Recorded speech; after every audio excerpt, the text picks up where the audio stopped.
The United Nations is calling on the international community to support Africa's fight against terrorism and extremism on the continent. The UN Secretary-General Antonio Guterres says greater financial and technical resources are urgently needed to tackle the problem. But my next guest says it's unsustainable for African states and Western donors to keep funding military responses to terrorism.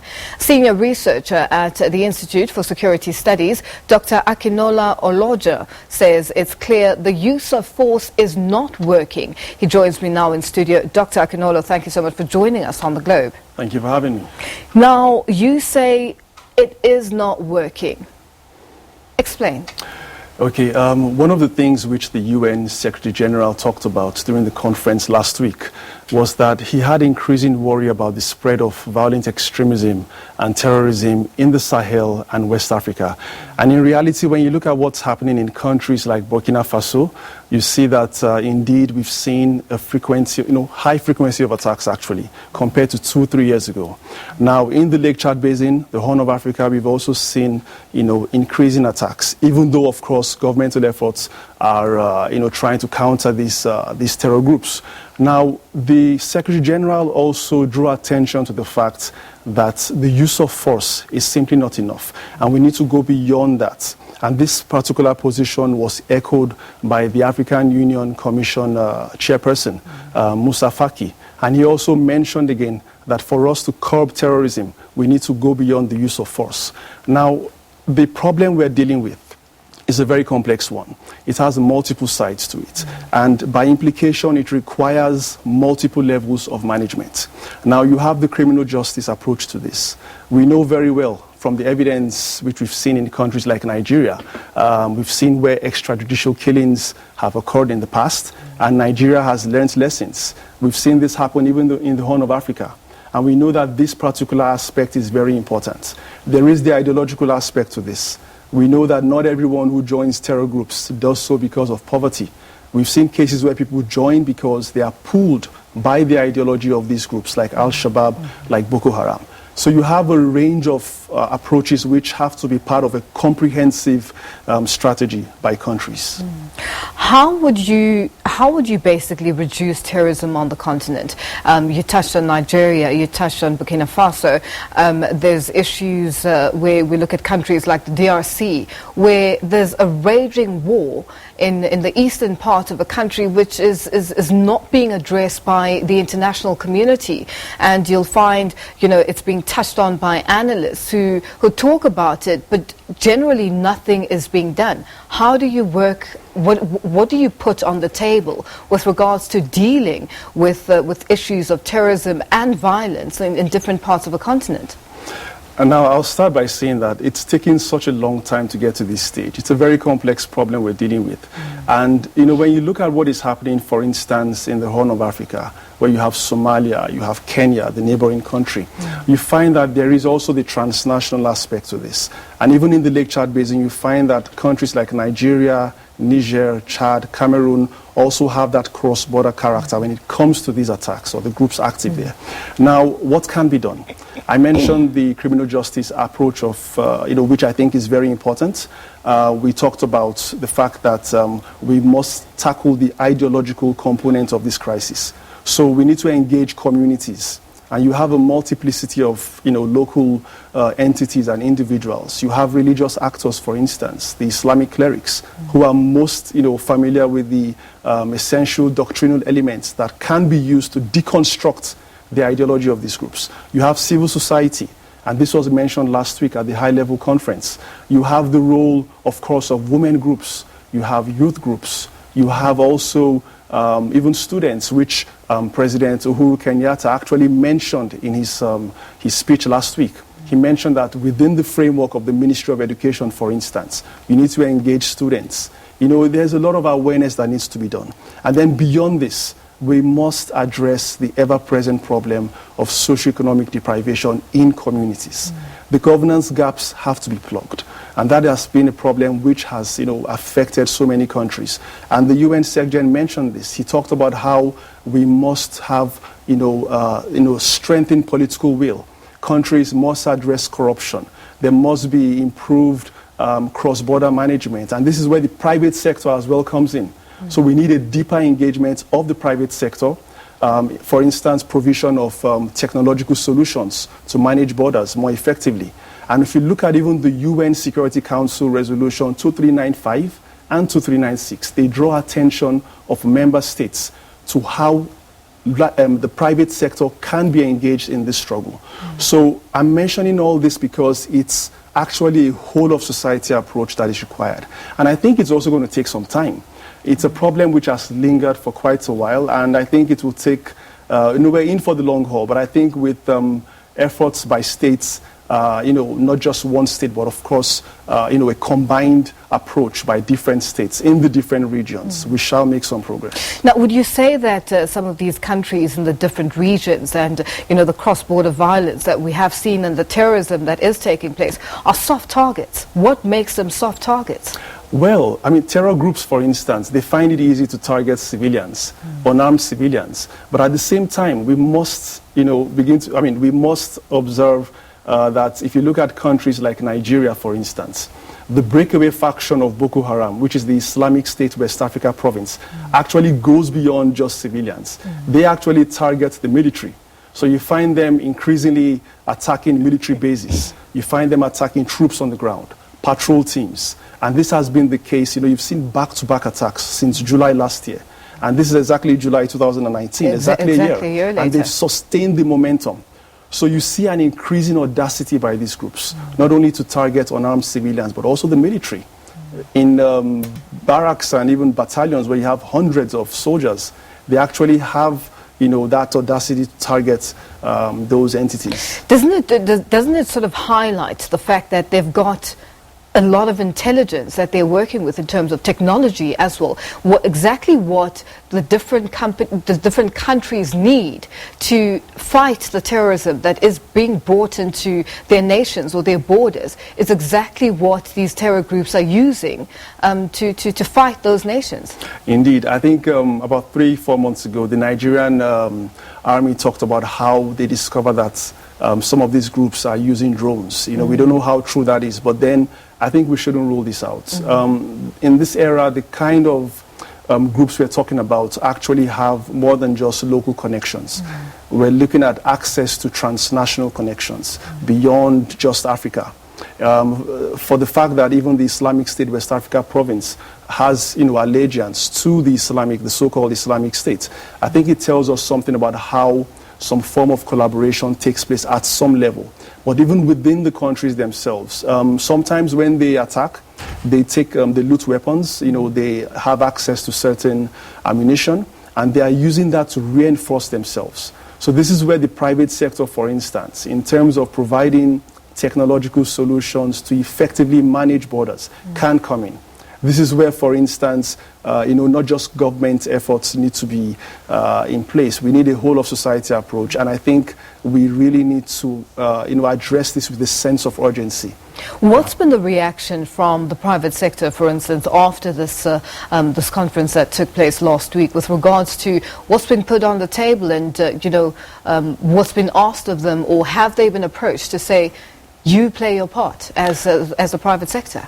I think the awareness is there, but I think we don't quite see a sense of the connection between security and development. And the reason why I say this is because most of the private sector actors or entities, while they are aware that there is a need to address these problems, they must realize that for them to make profits, in the communities where they intend to invest, they need stability. They need stability. There has to be some form of investment in security, or at least working with the security agencies. And I think if they realize the nexus between security and development, the sooner they do this, the better they will realize that they must have a stake in this and contribute one way or the other to addressing this problem alongside governmental efforts. Now, let's speak about countries that are doing a good job in fighting terrorism and how they're getting it right. Well, I try not to use the term best practices. I use good practices because I think we still have a long way to go in terms of establishing or even learning lessons. If you take, for instance, the United States, there are two sides to this. On the one hand, we've seen where the US has made very grave mistakes in places like Afghanistan, in Iraq. And they have learned very painfully, and Africa is also watching how reliance on the use of force hasn't really yielded results. But on the other hand, while they're learning from those mistakes, we see that even the US itself is also trying to initiate early stages of talks with the Taliban. And it's very important because the Taliban, according to the Global Terrorism Index, the latest report by them, actually is the second deadliest terror group globally. So when you look at it within that context, you realize that even the US itself is also learning lessons. And I think it's something which African countries can learn one or two things from. So maybe we need to talk about dialogue. And maybe at some point we need to begin to systematically explore that option. But in terms of the US and their approach and the African continent and the terror groups that are staying on the continent, and there seems to be a lot of intelligence there, a lot of passion, and as you mentioned, you touched on the fact that it's not even about people joining these terror groups because of poverty or less backgrounds where they don't have much. It's people who have gone to school, educated, people who believe in the ideology. How do you change that mindset, especially on the African continent, where there's a lot of belief that the African countries are generally run by Western powers? Well, I wouldn't say they're exactly run by Western powers. I mean, but with a lot of influence. Indeed, a lot of influence. I mean, there's a lot, of bearing in terms of even the funding that comes to the African Union, in terms of, multilateral efforts or attempts in the Sahel, in the Lake Chad Basin, in the Horn of Africa. We see this happening.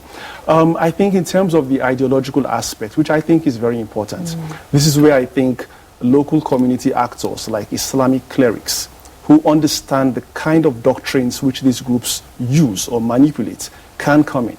Now, this is where we need to engage them. If you look at Nigeria, there is a reason why Islamic clerics were targeted, especially between 2010 and 2013. At least 24 of them were killed.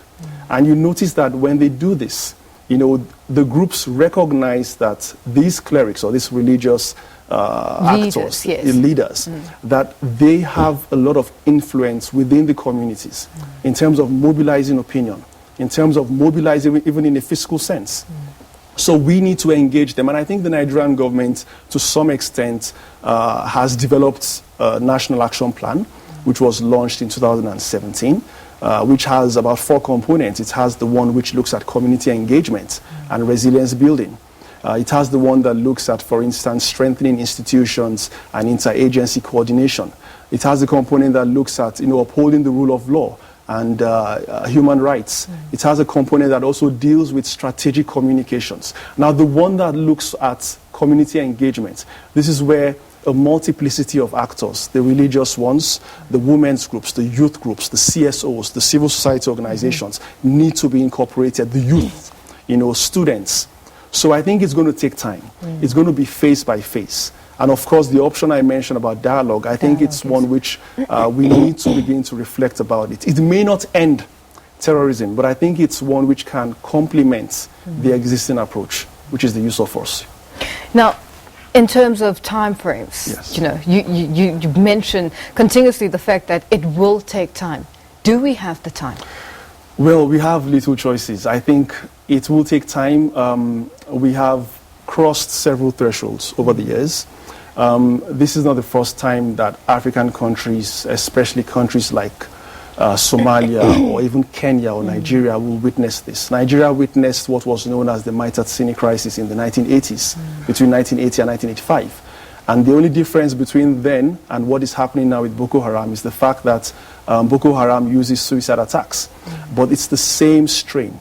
Now, in terms of timing, I think we just need to be patient in terms of how we approach and the kind of approach we use. In terms of how we implement it, I think if we get it right, in terms of involving the various actors I mentioned, in terms of having a comprehensive strategy, in terms of sustaining the efforts and also having the sense of urgency in implementing, I think eventually we may be able to more effectively manage the problem. Over the years, we've seen, conferences taking place, meetings taking place, international actors, leadership. coming together and bringing ideas together, but with no follow-through. How do we ensure that this time around, what was discussed in last week's conference is put to the ground and action is taken and implemented? I think to some extent we've seen, some form of continuity. I think in the case of the Lake Chad Basin, for instance, we had the case of the Lake Chad Basin Commission, the countries involved there, having an inaugural meeting some months ago. And then there's going to be another one in July, actually in a few days' time. So there's a kind of follow-up, with that. And I think countries are learning lessons. They realize that with the subsequent meetings and summits, there's also the need to sort of to learn the lessons, apply them, re-strategize, and also reformulate policies which they can implement. Now, with the UN summit, which held in Kenya last week, I think we should not lose hope that there won't be any follow-up. I think it's actually a follow-up to what happened last year, the one that held last year.